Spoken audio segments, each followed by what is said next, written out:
গরম আর রোদের মধ্যে দুটো মেয়ে আম বাগানের বড় গাছটার সামনে দাঁড়িয়ে ভাবছে কিভাবে আম পাড়া যায়। তখনই আম বাগানের পাশের রাস্তা দিয়ে বোগামকে যেতে দেখে তে আর জিমিন দৌড়ে যায়। দুজনকে দৌড়ে আসতে দেখে বোগাম হাঁটা থামিয়ে দিয়ে এগিয়ে আসে। কি রে, তোরা এমন দৌড়াচ্ছিস কেন? আর এখানে কি করছিস? এই, তোরা তো আবার জাঙ্কুক ভাইদের বাগানের আম পাড়তে আসিসনি?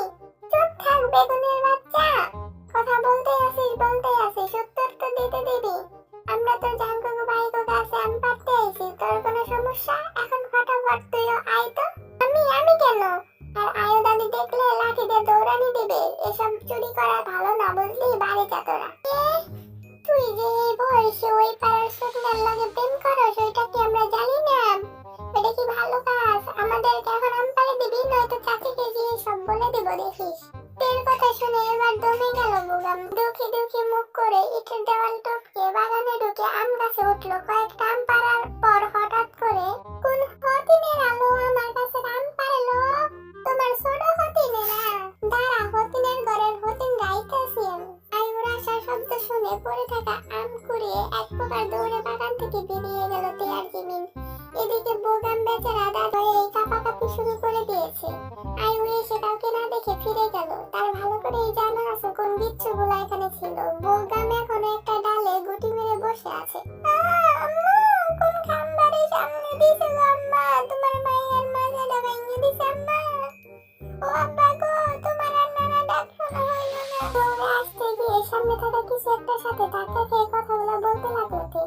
এদিকে জিমিন ভয়ে কাঁপাকাঁপি শুরু করে দিয়েছে। আম্মা গো বলে পড়ে থাকা সামনের আম তুলতে গেলে কোনো এক বেড়া মানুষের পা দেখে চট করে উপরে তাকিয়ে আটকে উঠলো তে। তবে সামনে থাকা মানুষটাকে বুঝতে না দিয়ে মুখে হাসি আনার চেষ্টা করে আশেপাশে তাকালো। সুযোগ পেলেই দৌড়ে পালাবে এমন একটা অবস্থা। তবে সে আশাহত হলো। জাঙ্কুক ভাইয়া, আপনি ভালো আছেন? দিনকাল কেমন যায়? সামনে দাঁড়িয়ে থাকা ছেলেটা ওর দিকে ব্রুকুসকে তাকিয়ে আছে। এই মেয়ের চোখের সাপ চোখ দেখে পড়ে ফেলেছে সে। কোথায় গিয়েছিলি? আর এমন করে রাস্তায় দৌড় প্রতিযোগিতা করছিস কেন? তুই আমতা আমতা করে বলতে লাগলো। সেটা দেখে জাঙ্কুক ধমক দিয়ে বসলো। নেন ভাই, আম খান। জাঙ্কুক অবাক, সাথে জিমিন। এই মেয়েকে ধমকাচ্ছে আর এই মেয়ে তাকে আম খেতে বলছে। বড় সাহস বেদবটার। কি বললি বেদব? না মানে ঘুমাবো। ধমক খেয়ে এমন অবস্থা যে সে কি বলছে আবল তাবল নিজেও জানে না। জাঙ্কুক তাড়াতাড়ি বাড়িতে যেতে বলে চলে গেল। সে আর কিছুক্ষণ এই মেয়ের সামনে থাকলে তাকে পাগল করে ছাড়বে। জাঙ্কুক চলে যেতে জিমিন এগিয়ে এসে তেকে ধাক্কা দিয়ে বলল, কি হয়েছে তোর দাদি? জাঙ্কুক ভাইয়ের সামনে এমন বেয়াদবি করছিলি কেন? জানি না জিমিন, আমার মাথা গেছে। চল বাড়ি চল, প্রাইভেটে যেতে হবে। তে আর জিমিন চাচাতো ভাই বোন। জিমিনের মা বাবা নেই, তবে তের আপু আম্মু মিসেস জিন আর কিম নামজুন জিমিনকে তের থেকেও বেশি ভালোবাসে। নামজুন গ্রামের স্কুলের মাস্টার। অন্যদিকে জাঙ্কুক চেয়ারম্যান গংইয়োর নাতি। জাঙ্কুকের বর্তমান বয়স 27। ডাক্তারি পড়া শেষ করে গত মাসে বাড়ি ফিরেছে। সামনের মাসে হসপিটালে জয়েন হবে, তাদের নিজেদের হসপিটালে। বাবা মা শহরে থাকে, সেখানে তারা বিজনেস দেখাশোনা করে। জাঙ্কুকের বড় ভাই যেহোক, যে বাগদাদের ব্যবসা হয়ে বসেছে, তার বড় ভাইয়ের স্ত্রী ন্যান্সি, যে হসপিটালে চাকরি করে। আম্মা, ও আম্মা, ক্ষুধা লাগছে, খাওন দাও। এই যাইছে জমিদারের বাচ্চা। সারাদিন রাজকার্য শেষ করে এখন বাড়ি ফিরতে মন চাইলো আব্বাজান আপনার? রাগ করো না আম্মা, আজকে দোকানে অনেক কাজ ছিল। আচ্ছা বয়, আমি খাবার দিচ্ছি। জিন বেগম খাবার দিয়ে পাশেই বসলেন। সুগা হাত দিয়ে খেতে গিয়েও একবার তাকালো জিন্নের দিকে। জিন্নির শব্দে হাত ধুয়ে লোকমা করে মুখের সামনে ধরলো। সুগা বিশ্বজয় হাসি দিয়ে ভাতগুলো মুখে পুরে নিল। আম্মা, তে আর জিমিন খেয়েছে? আর আব্বু? ওরা শুয়ে পড়েছে আব্বা খেয়ে।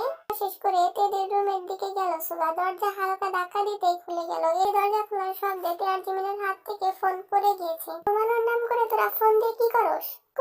কই কি করি? এই নিব্বি, কিছু করিস না তাহলে তো ক্লাস কেন? এই বিলাই বাচ্চা, তুই নিব্বা। বিলাই, শয়তান বিলাই আসছে আমাকে জ্ঞান দিতে। নিজে যে মানুষের ছবি মোবাইলে দেখা কান্দ, আমরা কি কইতে গেছি? চুপ বেয়াদব সিমড়ি, বেশি কথা বললে তোর গালের মধ্যে তবলা বাজাই দিমু। ঘুমা ফোন রাইখা, নিব্বি পোলাগান কোথাকার। বেয়াদব বিলাই, তোর কপালে বউ নাই। চকলেট আনছিলাম, মনে হয় নিব্বিদের দরকার নাই। এদিকে চকলেটের কথা শুনে তে লাভ দিয়ে এসে নিজের ভাইকে জড়িয়ে নিয়েছে। মন ভোলানোর কথা বলে চকলেটও নিয়েছে। বাবনের কপালে একটু চুমু খেয়ে জিমিনের সামনে চকলেট একটা ডেল দিয়ে বেরিয়ে গেল।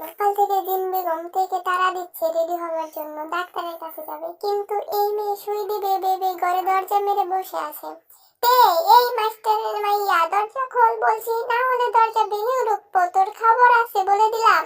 জিন বেগমের রাগ দেখে আর থাকতে পারলো না। পরে পরে দেখা যাবে জিনের খুন্তি আর তের পিঠ। জিন বেগম জেবের বউ দেখতে যাবে বলে নিয়ে আসছে চেয়ারম্যান বাড়িতে। কি গো সুন্দরী, হঠাৎ আমাগো বাড়িতে কি মনে কইরা? তোমার বউ রেখা দাইতে আইছি বুইরা। গন্ধ হাসতে হাসতে তার গিন্নি আয়ু বেগমকে ডাকলেন। কিলো এ দেখি আমার হতিন, তা কি মনে কইরা? আরে মাস্টারের গিন্নি দাঁড়িয়ে আছো কেন? এদিকে আয়, ভেতরে আহো দেখি। তে হতিন তুমি আহো। আসলে বড় মাতের জ্বর আসে রাত কইরা, হাসপাতালে নিতে চলে যায় না, তাই এনে নিয়ে আইছি। যে হোক বাপের বউ যদি একটু দেখা দিত ভালো হইতো। তো হাসপাতালে গেছে বউ। ও চিন্তা করো না, চিন্তা করো না, আমার জাঙ্কুক ভাই বাড়িতে আছে, ও দেখা দেবো না। জিন বেগম আয়ুর সাথে কথা বলতে বলতে ব্যস্ত। এদিকে তে ঘুরে ঘুরে পুরো বাড়ি দেখছে। হঠাৎ দোতলার সামনে পায়ে পা লেগে পড়ে কোণে এক রুমের দরজা ভেঙে মুখ থুবড়ে পড়ে ভেতরে। জাঙ্কুক মাত্রই কোমরে তাল পেঁচিয়ে ওয়াশরুম থেকে বের হয়েছিল। দরজার দিকে তাকিয়ে হতভম্ব হয়ে দাঁড়িয়ে আছে। মাথা উঁচু করে আশেপাশে তাকালো। উদ্দেশ্য কেউ না দেখলে উঠে যাবে, আর দেখলে কান্না শুরু করে দিবে। কিন্তু সামনে জাঙ্কুকের বডির দিকে তাকিয়ে আছে ড্যাব ড্যাব করে। এদিকে বেচারা জাঙ্কুকের দৃষ্টি বুঝতে পেরে তাড়াতাড়ি একটা গেঞ্জি আর প্যান্ট পরে নিল। তারপরে এগিয়ে গিয়ে থেকে উঠিয়ে দাঁড় করায়। এখানে এমন করে শুয়ে আছো কেন? এতক্ষণ ঘরের মধ্যে থাকলেও এখন বেশ লজ্জা পাচ্ছে। ছি, কি একটা লজ্জার ঘটনা ঘটলো। এখন পারছে না এখান থেকে পালাতে। জাঙ্গবতার জানায় ওর মুখের দিকেই তাকিয়ে আছে। তে আর না পেরে পেছন দিকে করে এক দৌড়ে নিচে ওর মায়ের কাছে চলে গেল। এদিকে তে দৌড়ে পালানো দেখে জাঙ্কুক মাথার পেছনে চুলকে মুচকি হাসে। আম্মু, বাড়ি যাবো। আমার থাপড়া খাইতে না চাইলে চুপচাপ বসে থাক, হারামির বাচ্চা। কি হয়েছে তে বুড়ি, মাত্রই আইলা, যাইতে চাও কেন? আর এখনো তো তোমার চেক আপ করলো না দাদু ভাই, একটু বহো, এখনই নিচে আইবো। সমস্যা নাই বড় মা, এইতে বয় চুপ করে। কিছুক্ষণ পর জাঙ্কুক নিচে এসে দেখলো তে সোফার উপর বসে পেয়ারা খাচ্ছে। জাঙ্কুককে দেখে আয়ুব বেগম বললো যে আমার দাদু ভাই আইয়া পড়ছে বউ। দাদু ভাই দেখো তো আমার হতিনের শরীরটা খারাপ কেন, একটু ভালো করে দেখে দাও দেখি। জাঙ্কুক আয়ুর কথায় মাথা নেড়ে বদ্ধ ছেলের মতো তের সামনে গিয়ে বসতে তে লাফ দিয়ে সোফার উপর উঠে বসলো। ওর এহেন কাণ্ডে জিন বেগম অবস্থিত হয়ে পড়লেন। তের দিকে একবার চোখ গরম করে চাইলেন। জাঙ্কুক ভ্রু কুঁচকে নিল, কিন্তু ঠোঁটের কোণে সূক্ষ্ম হাসি দেখা। এদিকে এসে সোজা হয়ে বসো তো। আর কি সমস্যা খুলে বলো।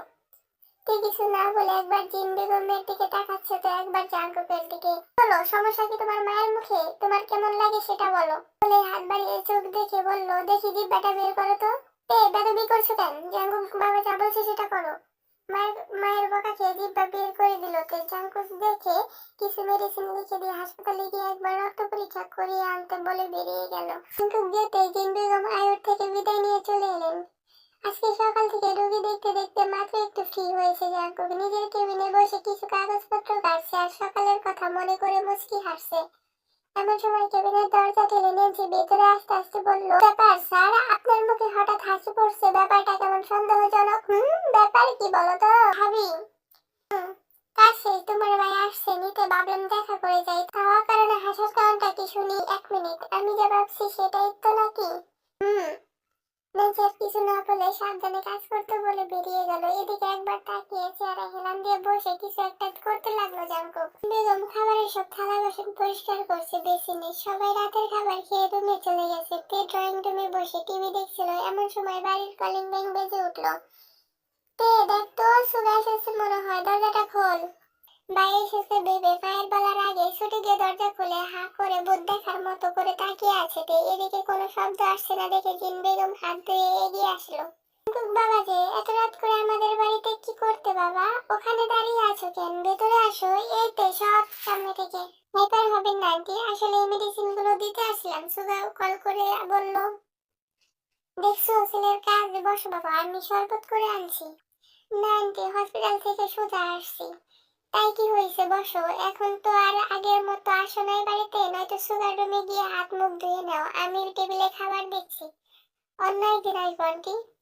কলেজের রুমের দরজার দিকে তাকিয়ে বেরিয়ে গেল জাঙ্কুক। এদিকে তে লজ্জায় মুখ ডেকে নিয়েছে। ইস, লোকটাকে দেখে ফেলেছে তাকে লুকিয়ে দেখার সময়।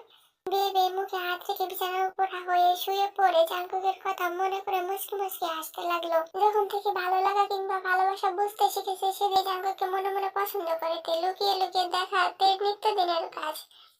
কেটে গেছে বেশ কিছুদিন। তেদের এসএসসি পরীক্ষা শেষ। এখন অবসর সময় বাড়িতেই কাটাচ্ছে জিমিনের সাথে।